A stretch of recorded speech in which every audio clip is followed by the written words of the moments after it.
the Central Bank of Thailand made an innocent promise. They said, no matter what happens in the market, every time you bring us $1, we will give you 25 baht. Every time you give us 25 baht, we will give you $1. But this is where George Soros found a $1 billion opportunity. George signed something called a forward currency contract. In this contract, Soros promised to hand over 25 billion baht in 6 months. In exchange, the bank promised to give him $1 billion.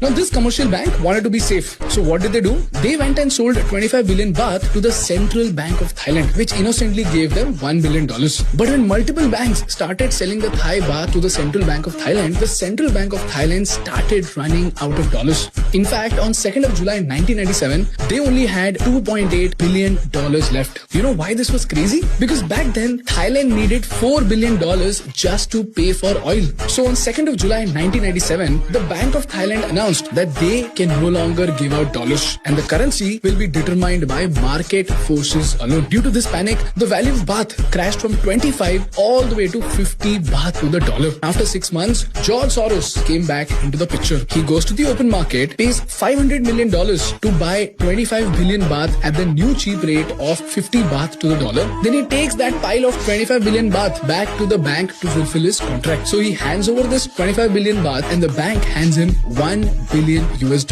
as promised 6 months ago. He practically invested $500 million and got $1 billion back.